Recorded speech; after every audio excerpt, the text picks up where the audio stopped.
Coffragan présente Le jeu de la vie et Comment le jouer par Florence Kovelchine.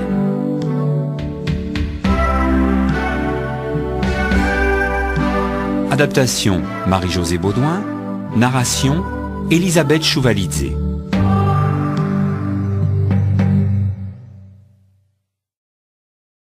Le jeu.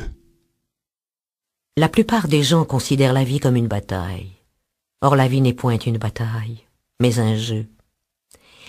C'est un jeu, cependant, où l'on peut gagner si l'on possède la connaissance de la loi spirituelle. L'Ancien et le Nouveau Testament nous enseignent avec une clarté merveilleuse les règles du jeu.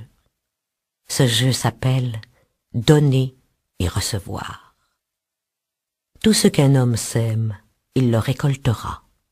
Ce qui signifie que ce qu'un homme donne par la parole ou par l'action lui sera rendu. Ce qu'il donne, il le recevra. S'il sème la haine, il recevra la haine. S'il aime, il sera aimé en retour. S'il critique, il ne sera pas épargné à son tour. S'il ment, on lui mentira. S'il triche, il sera volé. On nous apprend aussi que l'imagination joue un rôle primordial dans le jeu de la vie. Garde ton cœur et ton imagination plus que toute autre chose, car de là viennent les sources de la vie. Ce qui signifie que ce que l'on imagine se concrétise tôt ou tard dans son quotidien au cours de sa vie. Je connais un monsieur qui redoutait une certaine maladie.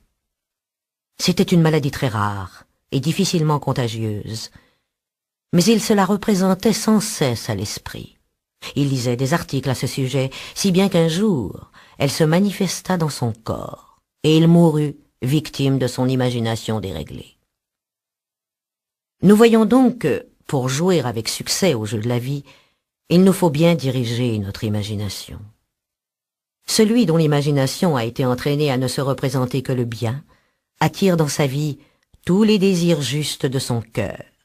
La santé, la richesse, l'amour, les amis, la parfaite expression de soi, et finalement, la réalisation du plus haut idéal.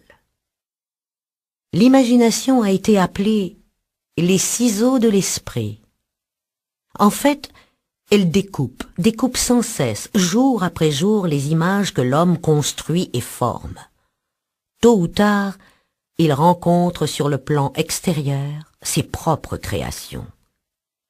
Pour former convenablement son imagination, l'homme doit connaître la nature des opérations de son esprit. Les Grecs disaient « Connais-toi toi-même ». L'esprit comprend trois plans, le subconscient, le conscient et le superconscient.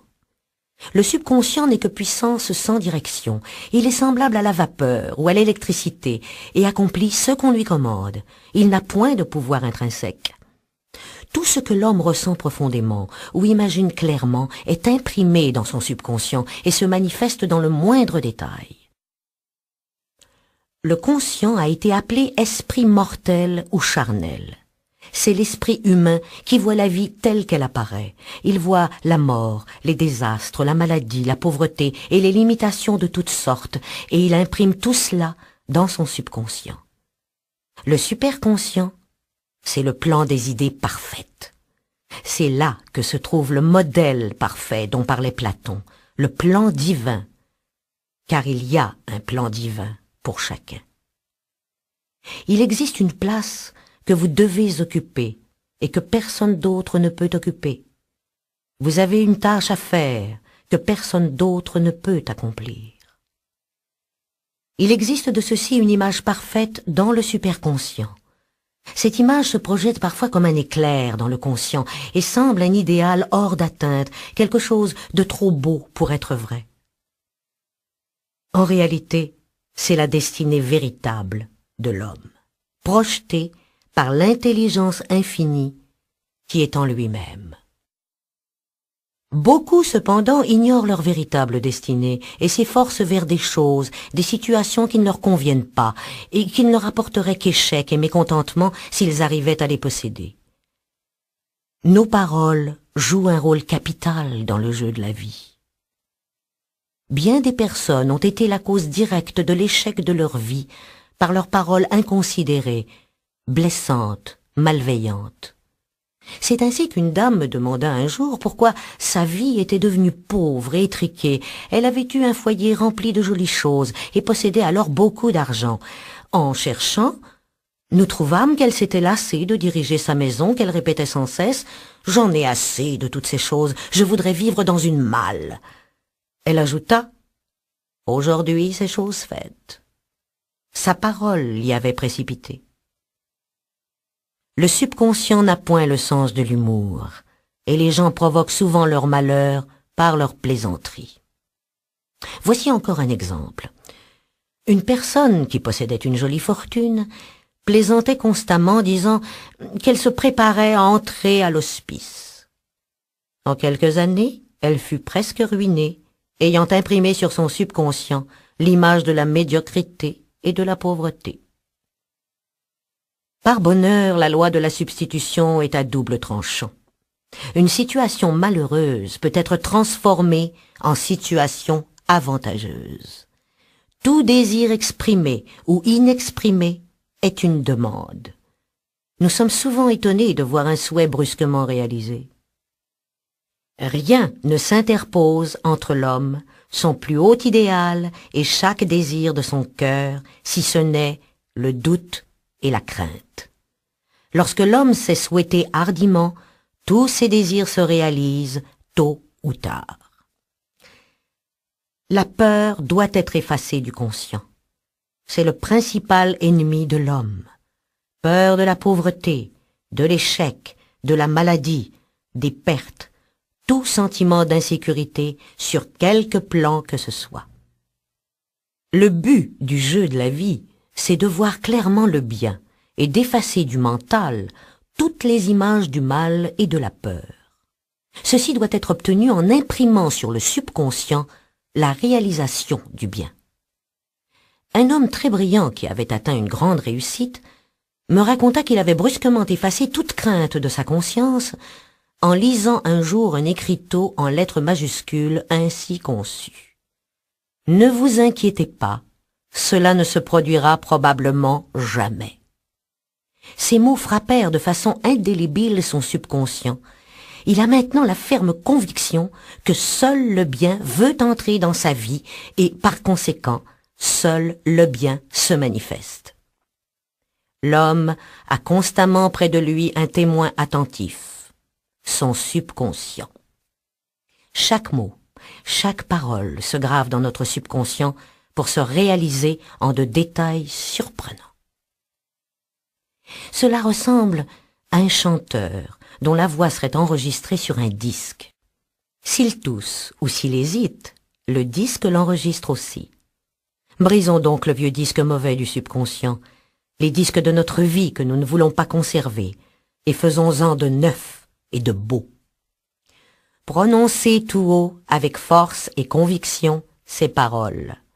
Je brise et je démolis par ma parole tout ce qui, dans mon subconscient, est faux.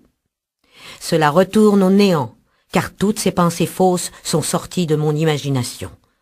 À présent, je grave de nouveaux disques par de nouvelles pensées positives et une nouvelle vision idéale de mon moi. Celui qui ne connaît point la puissance de la parole est en retard sur son temps. La loi de la prospérité. Nous savons que les paroles et les pensées ont une puissance vibratoire énorme, qui sans cesse façonne le corps et notre quotidien. Si l'on demande le succès tout en se préparant à l'échec, c'est la situation pour laquelle on s'est préparé que l'on obtiendra. L'homme doit se préparer à recevoir ce qu'il a demandé, alors qu'il n'y a pas encore le moindre signe en vue. Pour certains, il leur est difficile d'avoir des pensées positives. Leurs pensées adverses de doute, de crainte surgissent sans cesse du subconscient. C'est l'armée ennemie qui doit être mise en fuite. Une grande réalisation est souvent précédée de pensées lancinantes ou de doutes. En lançant un défi aux anciennes idées enfouies dans le subconscient par des pensées positives, l'erreur s'estompe elle-même. C'est alors le moment de faire de fréquentes affirmations, de se réjouir et de rendre grâce de ce que l'on a déjà reçu. L'homme ne peut obtenir que ce qu'il se voit recevoir. Toute grande œuvre, tout ce qui s'est fait de puissant a été aperçu par une vision antérieure. L'ami, le guérisseur, voit clairement le succès, la santé ou la prospérité, et ne faiblit point parce qu'il n'est pas en cause. Il est infiniment plus facile de faire une demande pour autrui que pour soi-même. Par conséquent, il ne faut pas hésiter à demander de l'aide si l'on se sent faible. Un puissant observateur de la vie a dit un jour « Aucun homme ne peut échouer si une seule personne croit à sa réussite. » Tel est le pouvoir de la vision, et plus d'un homme a dû sa réussite à une épouse, une sœur ou un ami qui croyait en lui et qui sans faiblir sut maintenir la vision du modèle parfait. La puissance de la parole. L'on dit « Par tes paroles tu seras justifié, et par tes paroles tu seras condamné. » Celui qui connaît le pouvoir de la parole fait très attention à sa conversation. Il lui suffit de surveiller les réactions causées par ses paroles pour savoir qu'elles ne retournent point à moi sans effet. Par sa parole, l'homme se crée sans cesse à lui-même des lois. J'ai connu quelqu'un qui disait « Je manque toujours l'autobus qui invariablement passe au moment où j'arrive. » Sa fille, elle, disait « J'attrape toujours l'autobus, il arrive régulièrement en même temps que moi. » Et cela continua pendant des années. Chacun établit une loi pour soi, l'une d'échec, l'autre de réussite. Voilà l'explication psychologique des superstitions. Le fer à cheval, le poil d'éléphant n'ont en eux-mêmes aucun pouvoir. Mais la parole et la croyance qui affirment qu'ils portent bonheur créent un état d'optimisme dans le subconscient qui attire la chance. Pour ma part, je dois dire que j'ai mis longtemps à me débarrasser de l'idée qu'une certaine chose m'apportait toujours une désillusion. Si elle se présentait invariablement, une déception s'ensuivait. Je vis que le seul moyen d'amener un changement dans mon subconscient était d'affirmer « Il n'y a pas deux puissances, il n'y en a qu'une, Dieu. » Par conséquent, il n'y a pas de désillusion, et cette chose m'annonce une heureuse surprise. Aussitôt, je remarquai un changement, et des plaisirs inattendus m'arrivèrent. Une fois que l'on a décidé de faire fi d'une appréhension, ce que l'on redoute est écarté. C'est la loi de la non-résistance que l'on comprend si peu. Quelqu'un a dit que le courage contient du génie et de la magie. Faites face sans crainte à une situation qui paraît menaçante, et vous vous apercevrez qu'elle n'existe plus. Elle disparaît d'elle-même. Ainsi les forces invisibles travaillent constamment pour l'homme, qui lui tire toujours les ficelles sans le savoir. À cause de la puissance vibratoire des paroles, quoi que ce soit que nous disions, nous commençons à attirer vers nous ce qu'émettent nos paroles. Les personnes qui parlent continuellement de maladie, invariablement l'attirent.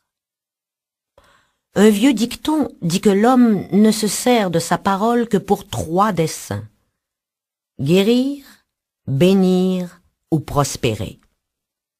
Ce qu'un homme dit des autres, on le dira de lui, et ce qu'il souhaite aux autres, il se le souhaite à lui-même. Si un homme souhaite de la malchance à quelqu'un, il est sûr de s'en attirer à lui-même. S'il souhaite aider quelqu'un à réussir, il souhaite son propre succès et s'y aide lui-même. Le corps peut être renouvelé et transformé par la parole et une claire vision, et la maladie complètement effacée du conscient.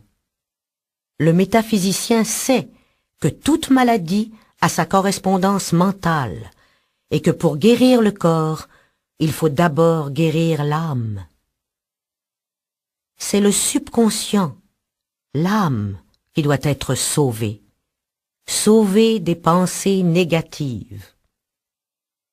Dans le psaume 23, nous lisons « Il restaure mon âme ». Cela veut dire que le subconscient, l'âme, doit être restauré par les idées justes. Le mariage mystique est celui de l'âme et de l'esprit, c'est-à-dire du subconscient et du superconscient. Il faut qu'ils soient unis. Lorsque le subconscient est rempli des idées parfaites du superconscient, l'esprit divin et l'homme ne font plus qu'un. On peut dire que toute maladie, tout malheur proviennent de la violation de la loi d'amour. Je vous donne un nouveau commandement. Aimez-vous les uns les autres. Or, dans le jeu de la vie, l'amour, c'est-à-dire la bonne volonté, gagne toute l'élevée. La critique continuelle produit souvent les rhumatismes, car les pensées inharmonieuses forment dans le sang des dépôts acides qui se localisent autour des articulations. Les tumeurs ont pour cause la jalousie, la haine, le refus de pardonner les offenses, la peur, etc. Chaque maladie ou malaise est créée par un état d'esprit de malaise. Je dis un jour à mes élèves, il ne s'agit pas de demander à quelqu'un « Qu'avez-vous » mais « Contre qui en avez-vous » Le refus du pardon des offenses est la cause la plus fréquente de la maladie.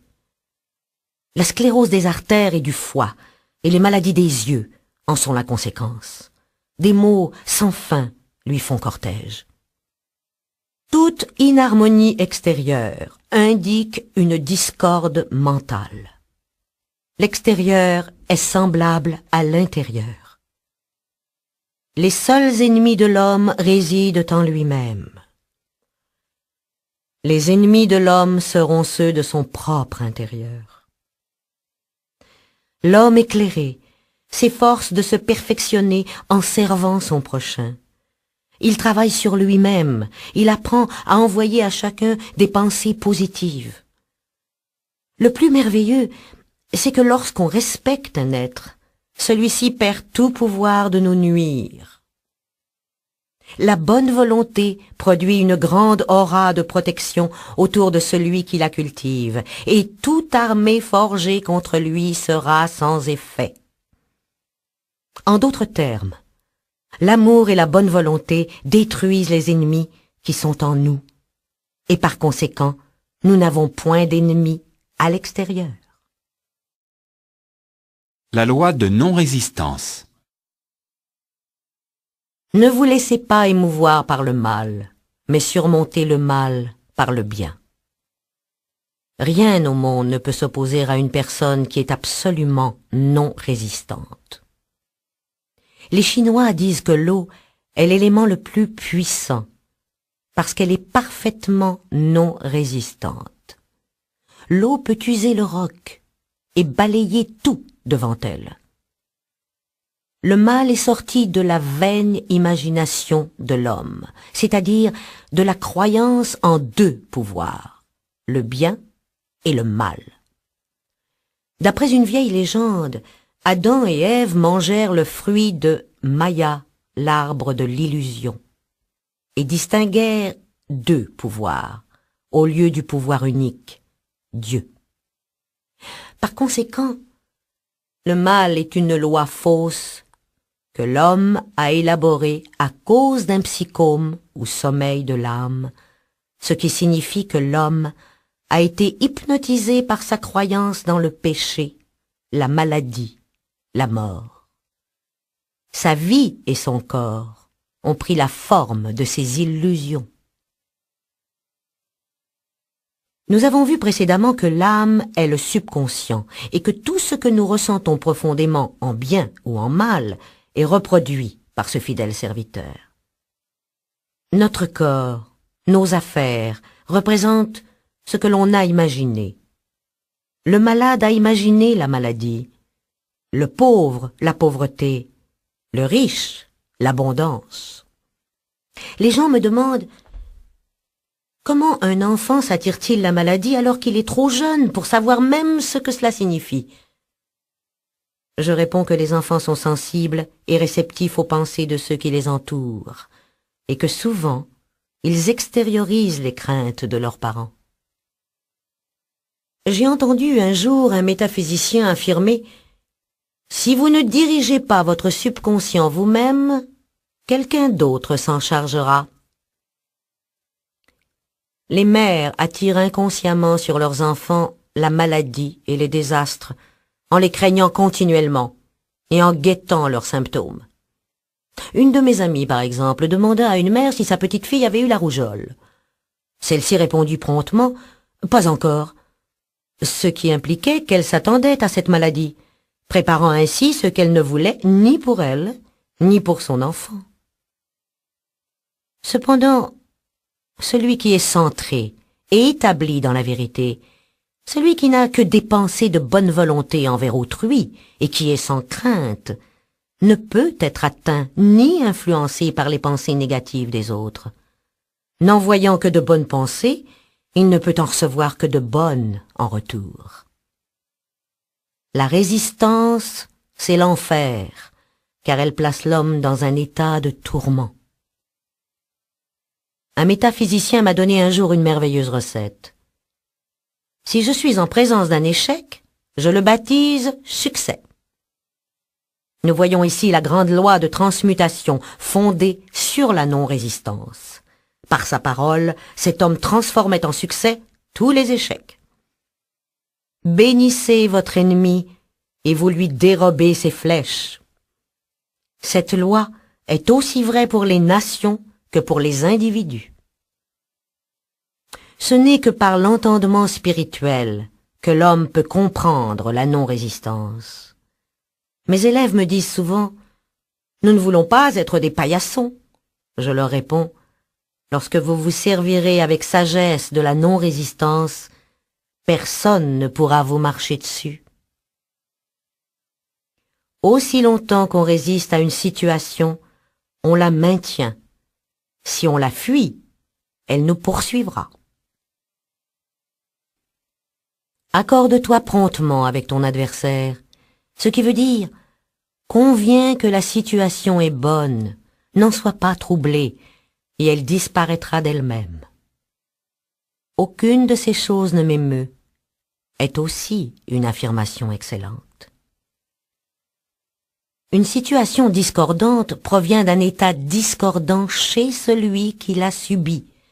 Lorsque rien en nous-mêmes n'y fait plus écho, cet état disparaît à jamais de notre vie. Nous constatons donc que nous devons surtout travailler sur nous-mêmes. Des gens me demandent « Enseignez-moi comment changer mon mari ou mon frère ». Je leur réponds « Non, je vais vous enseigner à vous changer vous-même.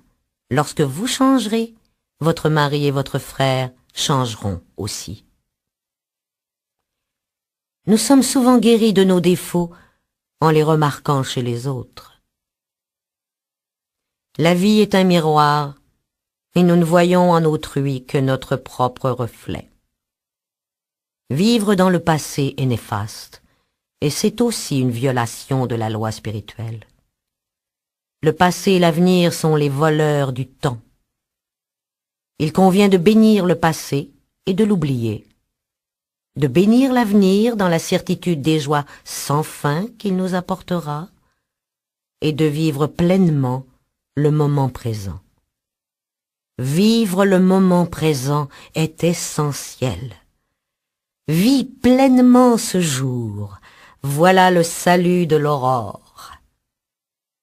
L'homme doit être spirituellement en alerte, toujours à l'affût de ses intuitions, ne laissant passer aucune occasion. Un jour que je me répétais sans cesse intérieurement, « Esprit infini, ne me laisse pas manquer une occasion. » Et quelque chose de grand me fut révélé le même soir. Il est essentiel de commencer la journée avec des paroles de vérité. Dès le réveil, faites une affirmation. Soyez observateur de votre propre vie. Ayez un regard positif. Par exemple, vous vous répétez « Aujourd'hui est une journée de réalisation ». Faites que ces affirmations deviennent une habitude et vous verrez votre vie se transformer. Un matin, j'ouvris un livre et je lus « Regarde avec émerveillement ce qui est devant toi ». Il me sembla que c'était mon message du jour et je me le répétais sans cesse. « Regarde avec émerveillement ce qui est devant toi ». Vers midi, j'obtenais ce que je désirais depuis plusieurs années. Cependant, nous ne devons jamais nous servir d'une affirmation, à moins qu'elle ne satisfasse pleinement notre propre conscience et qu'elle nous paraisse absolument convaincante. Chaque affirmation doit être soigneusement composée et doit être claire, nette et complète. J'ai connu une personne dans le besoin qui cherchait du travail. Elle en trouva beaucoup, mais ne fut pas payée. Elle pense maintenant à ajouter « Je sers de mon mieux et suis fort bien payée ». La loi du karma et la loi du pardon. L'homme ne reçoit que ce qu'il donne.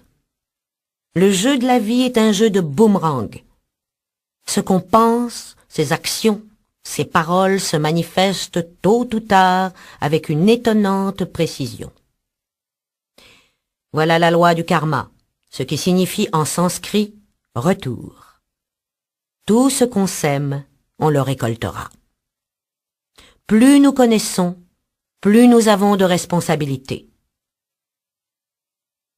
Il est important de comprendre que l'on ne peut être que ce que l'on se voit être, que l'on ne peut atteindre que ce que l'on se voit atteindre. Nous voyons d'abord notre succès ou notre échec, notre joie ou notre chagrin, avant même qu'il ne surgisse des scènes enfantées par notre imagination. Nous avons observé ce fait chez la mère, qui imagine la maladie de son enfant, chez la femme qui voit la réussite de son mari. Le désir est une force formidable.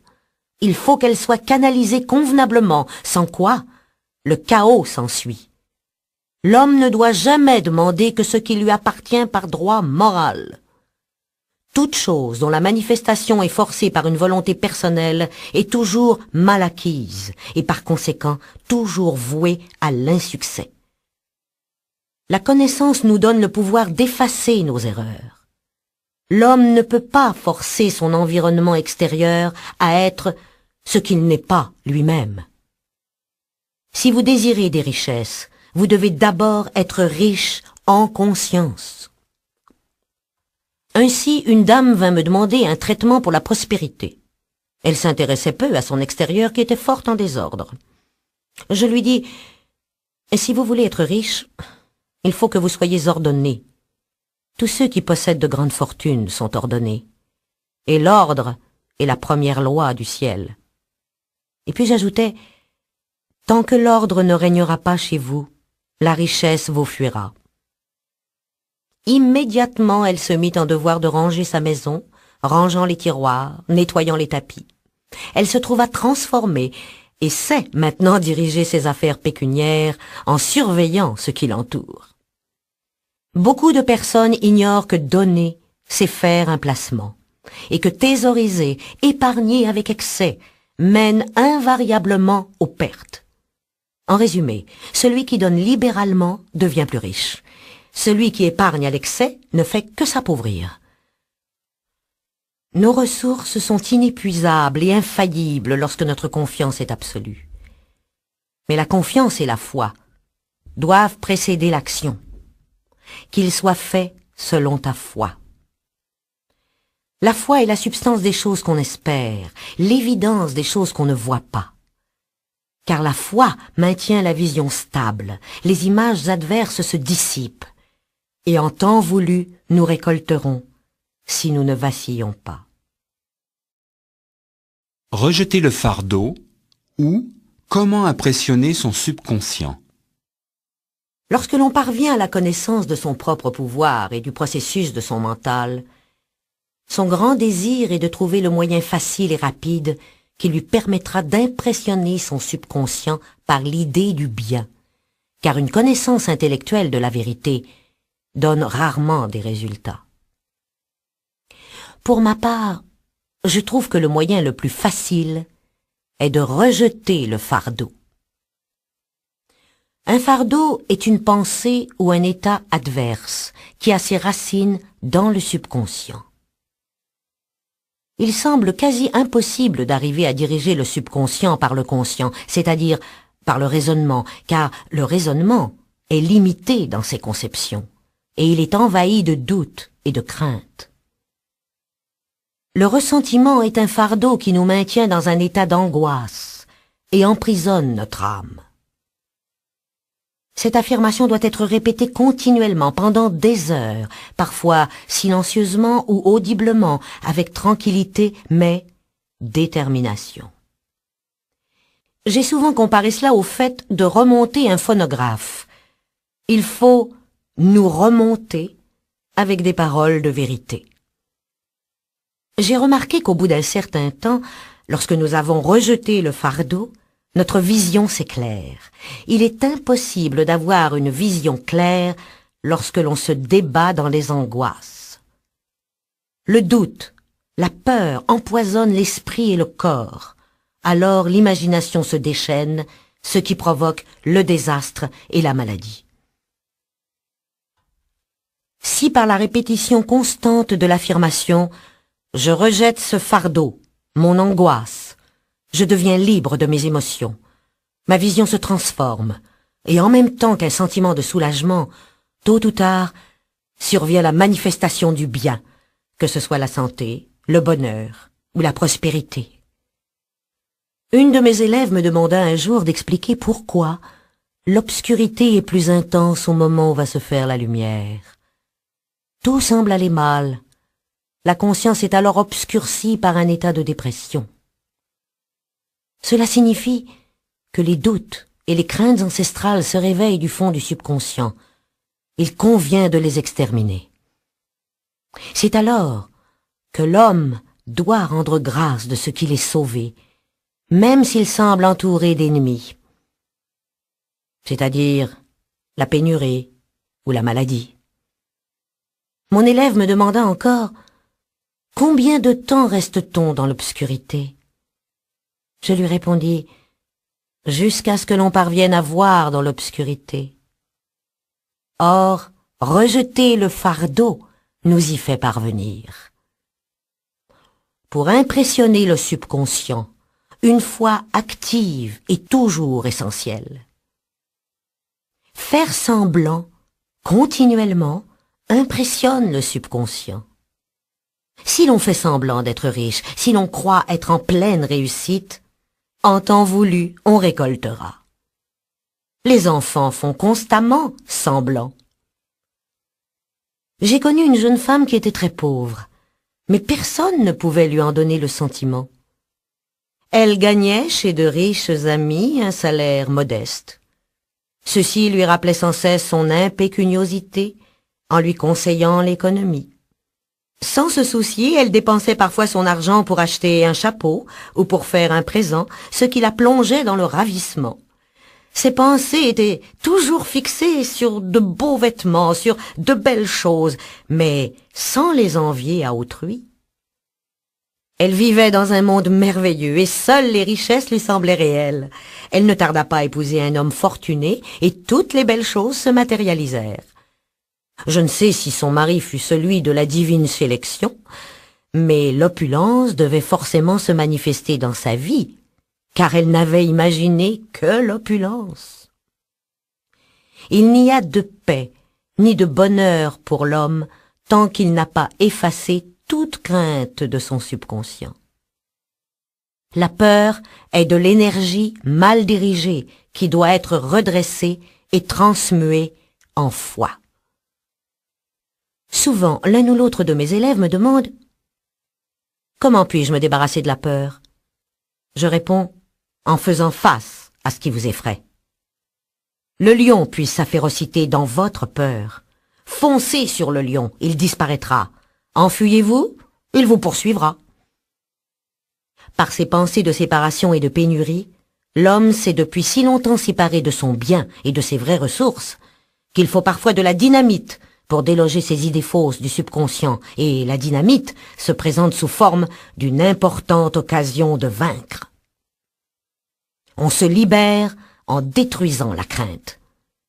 L'homme doit se surveiller à chaque instant pour s'assurer qu'il est dirigé par la foi et non par la crainte. Choisis aujourd'hui qui tu serviras, la crainte ou la foi.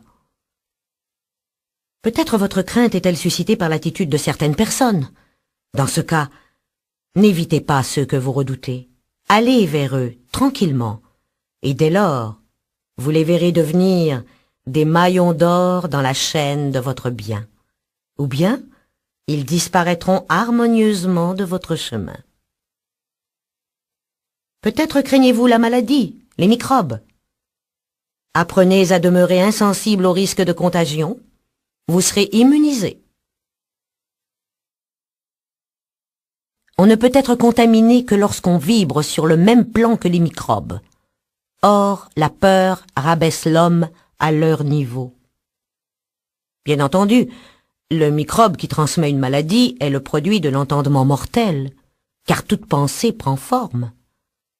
Les microbes n'existent pas dans le superconscient, l'entendement divin. Ils sont le produit de la vaine imagination de l'homme. En un clin d'œil surgira la libération de l'homme lorsqu'il se rendra compte que le mal est dénué de pouvoir. Voici une merveilleuse citation tirée de la Bible. Le monde matériel s'évanouira et celui de la 4e dimension, le monde du merveilleux, apparaîtra. Je vis un nouveau ciel et une nouvelle terre. Il n'y aura plus de mort, ni de chagrin, ni de larmes, ni de douleur, car les choses anciennes seront passées. L'amour. Tout homme sur cette planète s'initie à l'amour. Je vous donne un nouveau commandement autre que « aimez-vous les uns les autres ». Oupenski dit dans Tertium Organum que l'amour est un phénomène cosmique qui ouvre à l'homme la 4e dimension, le monde du merveilleux. Le véritable amour est désintéressé et exempt de crainte. Il se répand sur l'objet de son affection sans rien demander en retour. Sa joie est dans la joie de donner. L'amour, c'est la plus grande force magnétique de l'univers. L'amour pur, exempt d'égoïsme, s'attire ce qui lui appartient. Il n'a pas à chercher ou à demander. Rares sont les personnes qui ont une réelle conception du véritable amour. L'être humain est égoïste, tyrannique et craintif dans ses affections et perd de ce fait ce qu'il aime. La jalousie est le pire ennemi de l'amour, car l'imagination se déchaîne, voit l'être aimé attiré vers un autre, et infailliblement, ses craintes deviennent réalité si elles ne sont point neutralisées. Une jeune femme profondément affligée vint me trouver. L'homme qu'elle aimait l'avait quittée pour une autre en lui disant qu'il n'avait jamais eu l'intention de l'épouser. Elle était déchirée par la jalousie et le ressentiment et me dit qu'elle souhaitait qu'il souffrît comme il la faisait souffrir. Elle ajouta « Comment a-t-il pu me quitter, moi qui l'aimais tant ?» Je lui réponds « Vous ne l'aimez pas du tout, vous le haïssez. » Et j'ajoutais « Vous ne pouvez jamais recevoir ce que vous n'avez pas donné. Saisissez cette occasion de vous perfectionner. » Mon amie remarqua qu'elle trouvait un nouvel équilibre et qu'elle se débarrassait de son ressentiment. Un vieux proverbe dit « Aucun homme n'est ton ennemi. Aucun homme n'est ton ami. Tous les hommes sont tes maîtres. » Il faut donc devenir impersonnel et apprendre ce que chacun a à nous enseigner. Bientôt nos leçons apprises, nous serons libres. Les événements de la vie nous enseignent l'amour désintéressé que chacun, tôt ou tard, doit apprendre. La souffrance n'est pas nécessaire à notre développement. Elle n'est que le résultat de la violation de la loi spirituelle, mais peu nombreux sont ceux qui semblent capables de s'éveiller du sommeil de l'âme sans souffrance. Lorsque les gens sont heureux, ils sont, en général, égoïstes, et automatiquement, la loi du karma est mise en action. L'homme subit souvent des pertes par son manque de jugement. Une de mes connaissances avait un mari charmant, mais elle disait souvent « Je ne tiens pas au mariage, je n'ai rien à reprocher à mon mari, la vie conjugale ne m'intéresse pas, voilà tout. » S'intéressant à mille choses, elle se souvenait à peine qu'elle avait un mari. Elle ne pensait à lui que lorsqu'elle le voyait. Un jour, il lui annonça qu'il s'était épris d'une autre femme, et la quitta.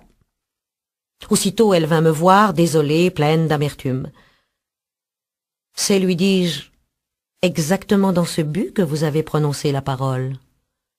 Vous avez dit que vous n'appréciez pas la vie conjugale. Votre subconscient a travaillé à vous en libérer. » « Oui, soupira-t-elle, je comprends.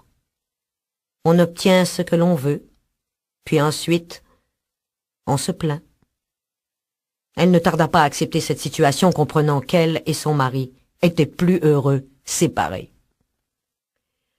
Lorsqu'une femme devient indifférente ou critique son mari, lorsqu'elle cesse d'être une inspiratrice pour lui, celui-ci, frustré de la joie des premiers temps de leur union, est désemparé et malheureux. Un homme déprimé, malheureux et pauvre vint me consulter. Sa femme s'intéressait à la science des nombres et avait fait étudier son thème numérique.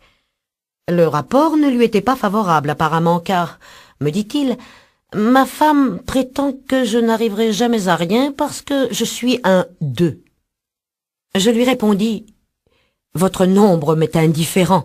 Vous deviendrez ce que vous déciderez d'être. » Personne ne peut réussir à moins d'aimer. La toile que le peintre peint par amour de l'art est sa plus belle œuvre. Il faut toujours déconseiller ce qui n'a pour but que de faire bouillir la marmite. Aucun homme ne peut attirer l'argent s'il le méprise. Beaucoup se maintiennent dans la pauvreté en déclarant « L'argent ne m'intéresse pas, je n'ai aucune considération pour ceux qui en ont. » Voilà pourquoi tant d'artistes sont pauvres. Leur mépris de l'argent les en sépare. Je me souviens avoir entendu un artiste dire d'un confrère « C'est un piètre artiste, il a un compte en banque. » Cette attitude mentale sépare l'homme de ses richesses. Pour attirer une chose à soi, il faut être en harmonie avec elle. L'argent nous libère du besoin et des restrictions, mais il doit être maintenu en circulation et servir un bon usage. Thésauriser et épargner entraîne des résultats fort désagréables. Cela ne signifie pas cependant que l'on ne doive pas posséder des immeubles, des terres, des actions et des obligations, car les greniers du juste seront pleins. Mais qu'il ne faut pas épargner même le principal, si une occasion se présente où l'argent est nécessaire. En donnant libre cours à l'argent, sans crainte et joyeusement, on ouvre la voie qui amènera d'autres richesses matérielles, intellectuelles ou spirituelles. Mais considérer l'argent plus important que l'amour, cela peut avoir des conséquences néfastes sur notre équilibre mental et physique. Suivez le chemin de l'amour, et toutes choses vous seront données par surcroît. Suivez le chemin de l'égoïsme, de la rapacité, et l'abondance disparaîtra. Toute maladie, tout malheur proviennent de la violation de la loi d'amour. Les boomerangs de la haine, de la rancune et de la critique reviennent chargés de maladies et de douleurs. L'amour aujourd'hui semble presque un art perdu. Mais celui qui connaît la loi spirituelle sait qu'il faut le reconquérir. Une de mes élèves, par exemple, travaillait avec moi depuis des mois pour débarrasser son conscient de la rancune. Elle arriva au point où elle n'en voulait plus qu'à une seule personne. Mais celle-là lui donnait fort à faire.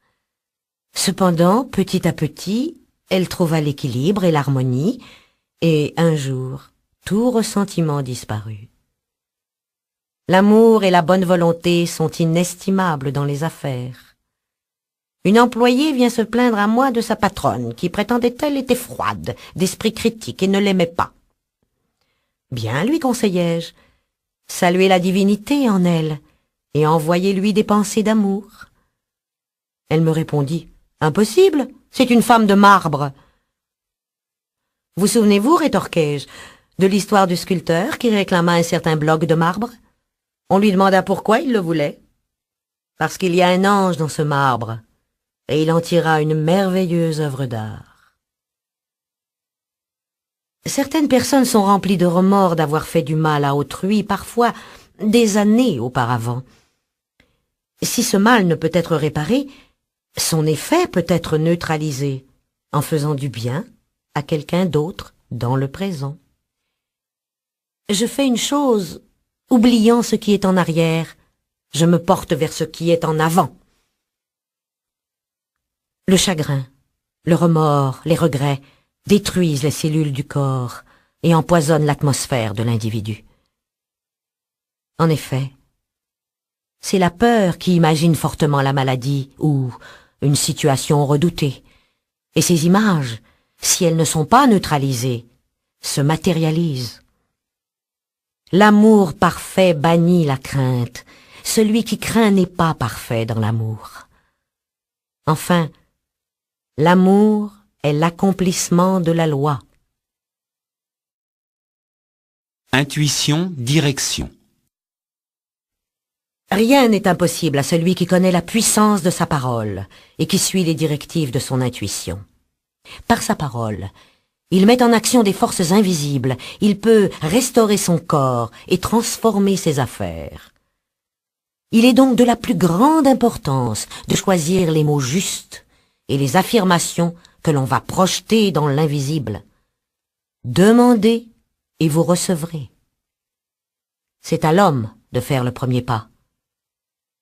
On m'a souvent demandé comment il fallait s'y prendre pour faire une requête. Je réponds, faites une demande mentale, puis ne faites rien jusqu'à ce que vous ayez une directive précise. Par exemple, dites, guidez-moi, faites-moi savoir s'il y a quelque chose que je dois faire. La réponse viendra par intuition, une réflexion de quelqu'un, un passage dans un livre, etc., etc. Les réponses sont parfois tout à fait surprenantes dans leur exactitude. C'est l'homme lui-même qui, par sa vision limitée, limite son abondance. Un jour, je marchais dans la rue, lorsque subitement, j'eus envie d'entrer dans une certaine boulangerie qui se trouvait un peu plus loin. La raison résistait en moi, disant « Il n'y a rien dans cette boulangerie dont tu aies besoin. » Cependant, j'avais appris à ne point raisonner. J'y allai donc, regardai autour de moi, et m'aperçus qu'en effet, je n'avais besoin de rien. Mais en sortant, je rencontrai une dame à laquelle j'avais souvent pensé et qui avait grand besoin d'une aide que je pouvais lui offrir. Ainsi, souvent, on va chercher une chose pour en trouver une autre. L'intuition est une faculté spirituelle qui n'explique point. Elle ne fait que montrer le chemin. On reçoit souvent une curieuse réponse à nos demandes. L'idée qui a surgi peut sembler tout à fait incongrue, et certaines directives demeureront toujours mystérieuses. En donnant un cours un jour, je communiquais mon enseignement de manière à ce que chaque étudiant reçoive un message bien défini. Après le cours, une élève va me dire « Tandis que vous parliez, j'ai reçu l'idée de sortir mes meubles du garde-meubles et de prendre un appartement. » Or, elle était venue pour sa santé. Je lui dis que je savais qu'en se créant un foyer, sa santé s'améliorerait. Et j'ajoutais, je pense que votre maladie, qui est congestive, provient que ce que vous mettez les choses de côté.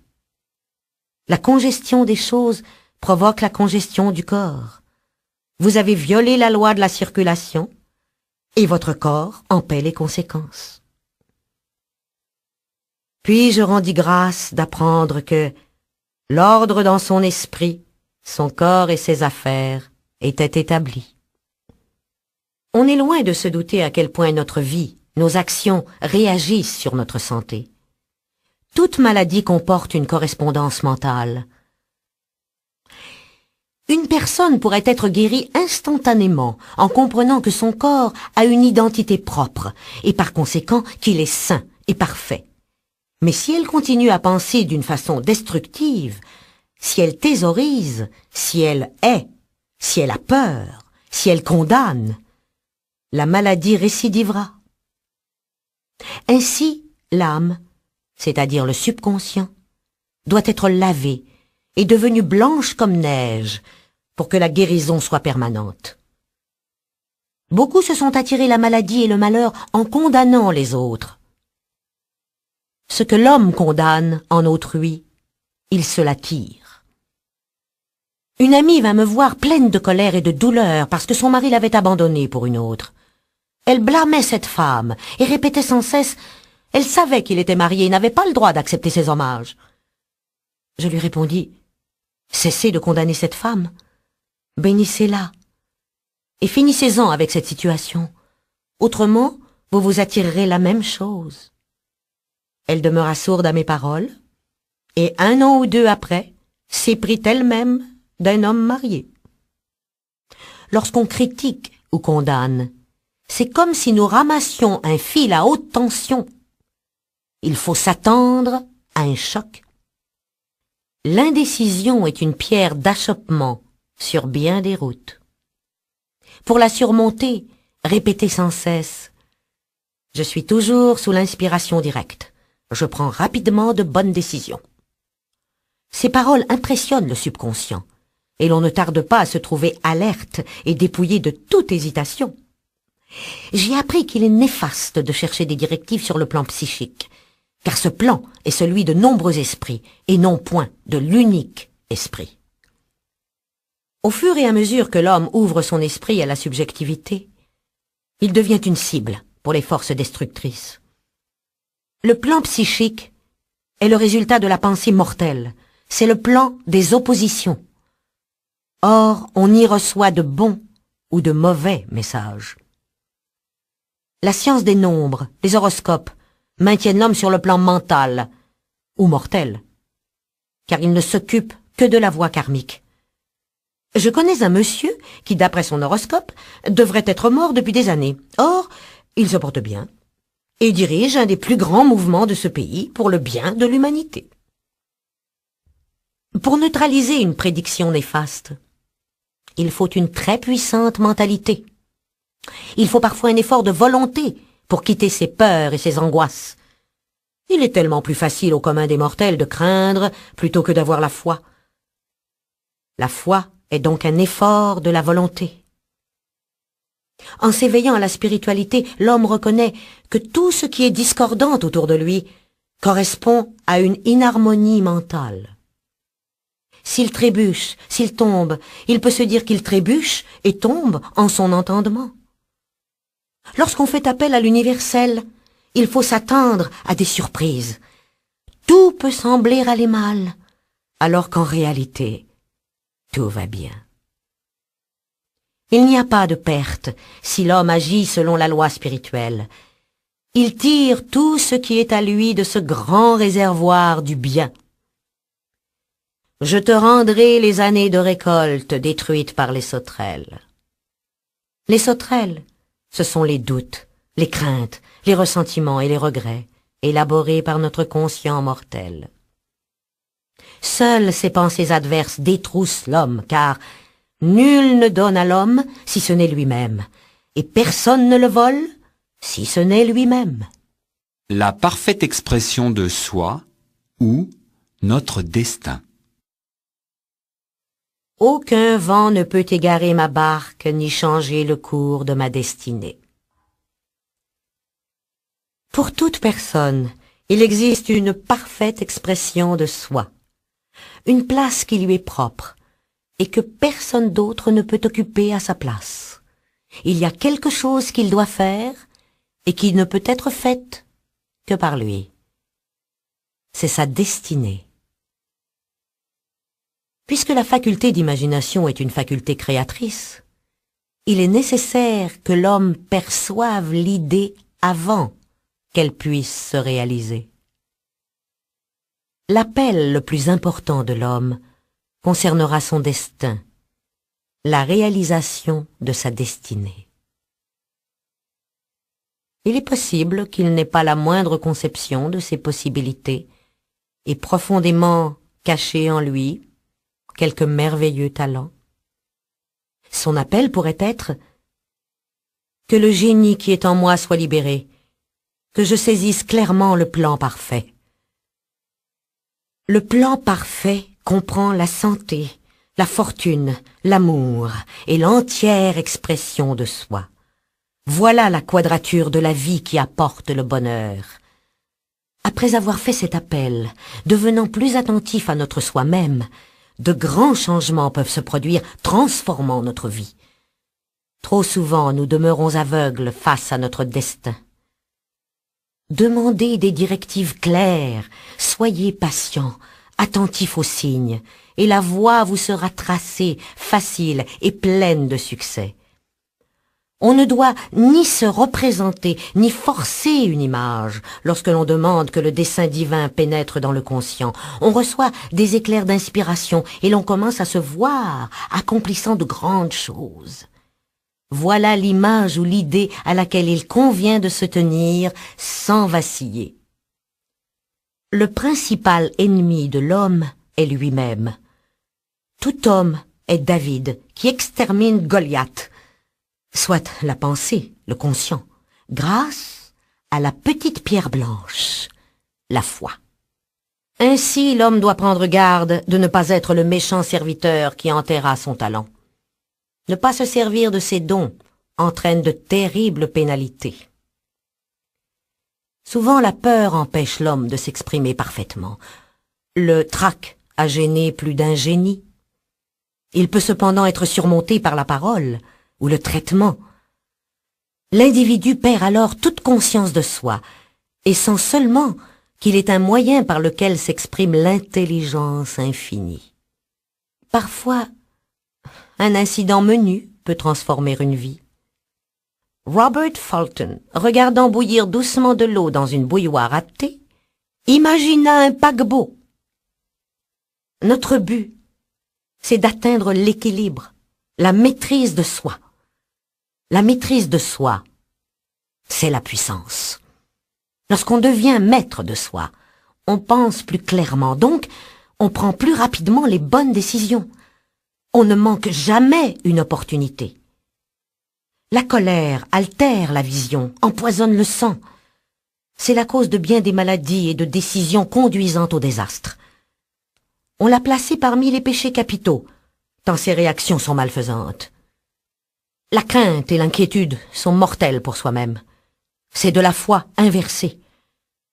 Ces images mentales déformées provoquent ce que nous redoutons. Notre travail personnel consiste à bouter cet ennemi hors du subconscient. Lorsque l'homme est exempt de crainte, il redevient maître de soi. Aussi j'ajoute, je le redis, qu'on ne peut vaincre la peur qu'en faisant face à ce qui nous effraie, et par conséquent, faire confiance au destin et avoir foi en la vie. Lorsqu'on demande avec conviction, avec foi, on ne peut manquer de recevoir, d'être éclairé. Les événements parlent et nous guident. On m'a parfois posé cette question. Supposez que l'on ait plusieurs talents. Comment choisir ce qui nous convient le mieux?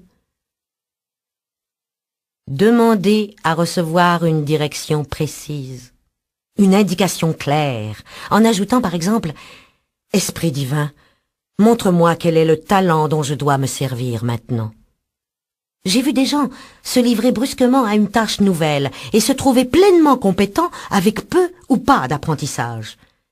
Saisissez sans crainte les occasions qui se présentent. Certaines personnes donnent volontiers, mais ne savent point recevoir. Elles refusent les cadeaux, par orgueil ou par quelque raison négative, tarissant ainsi leurs sources et pourraient se trouver un jour dans le besoin. Il faut recevoir avec grâce librement, humblement, avec simplicité et gratitude. L'équilibre entre donner et recevoir existe toujours, et bien que l'homme doive donner sans souci de retour, il viole la loi s'il n'accepte pas ce qui lui revient. Car c'est le juste retour des choses, et nous ne sommes que le canal de la vérité. Il ne faut jamais avoir, en recevant, une pensée de quémandeur. Il faut se voir riche et prospère, recevant sa part d'abondance. Il faut apprendre à recevoir aussi bien que savoir donner. On m'a souvent demandé pourquoi un homme naît riche et bien portant, et un autre pauvre et malade. Là où il y a un effet, il y a toujours une cause. Le hasard n'existe pas. C'est la résultante de notre karma, et je trouve la réponse dans la loi de la réincarnation. L'homme passe par de nombreuses vies et de nombreuses morts avant de connaître la vérité qui le libère. Il est attiré vers la terre à cause de ses désirs demeurés insatisfaits, et pour payer ses dettes karmiques, ou pour accomplir sa destinée. Celui qui naît riche et bien portant a maintenu dans son subconscient, au cours de sa vie antérieure, des images d'opulence et de santé. Celui qui est malade et pauvre a créé des images de maladie et de pauvreté. Sur quelque plan que ce soit, l'homme manifeste la somme totale des convictions de son subconscient. Négation et affirmation. Tu décréteras une chose et elle te sera établie. Il faut être conscient que tout le bien qui se manifeste dans la vie est déjà un fait accompli. Il attend, pour surgir, qu'on le reconnaisse, que l'on sache l'identifier, et que l'on cesse d'imaginer ou de percevoir un soi-disant échec. Il faut faire le bilan de sa vie, des événements, trouver l'équilibre de notre être, se responsabiliser devient synonyme de liberté. Tout homme porte en soi un lingot d'or, un lingot d'amour, de tendresse, de talent, de possibilités infinies. Il faut simplement le conscientiser. Là est sa véritable richesse. La puissance du subconscient est infinie lorsqu'il est bien dirigé avec foi et une confiance inébranlable. C'est vrai, on est sans cesse tenté d'abandonner, de revenir en arrière, de transiger. Mais il faut savoir être patient. Les réponses viennent souvent à la 11e heure, alors que l'individu se détend, c'est-à-dire cesse de raisonner, et qu'à ce moment, l'intelligence infinie peut agir. Il commence à percevoir plus nettement la réalité des choses. L'intelligence devient agissante. Les désirs sombres reçoivent une sombre réponse, et les désirs violents reçoivent de violentes réponses, ou tardent à se réaliser. La dualité de l'attitude d'esprit entraîne les pertes, les dépréciations, tout comme la peur de perdre crée dans le subconscient l'image des pertes. Une négation doit toujours être suivie d'une affirmation. Tard une nuit, je fus appelé par téléphone pour traiter un homme que je n'avais jamais vu. Il était apparemment très malade. Je dis, je nie cette apparence de maladie. Elle est irréelle, et partant, elle ne doit pas s'enregistrer dans son subconscient. Le lendemain matin, il allait beaucoup mieux, et le surlendemain, vaquait à ses affaires. Il est important de comprendre qu'en réalité, par rapport à l'infini, il n'y a ni temps, ni espace. Par conséquent, l'inconscient réagit immédiatement à nos états d'âme. On me demande souvent quelle est la différence entre l'imagination et la vision, entre visualiser et visionner. Imaginer est un processus mental, gouverné par le raisonnement, le conscient. La vision est un processus spirituel, gouverné par l'intuition, le superconscient. L'on doit entraîner son esprit à recevoir ces éclairs d'inspiration et à visualiser son propre potentiel. Toute restriction du raisonnement vient de nous. Comme disait Pierre Lecomte du Nouy dans La dignité humaine. Les qualités les plus subtiles du cerveau ne sont pas forcément rationnelles. Et notre raison n'est pas assez puissante pour suppléer à notre connaissance directe des faits. L'intuition dispose d'un champ d'action plus vaste que celui de la raison. Et la foi religieuse, purement intuitive, constitue un levier humain autrement efficace que la science et la philosophie. C'est la conviction qui fait agir, non la connaissance.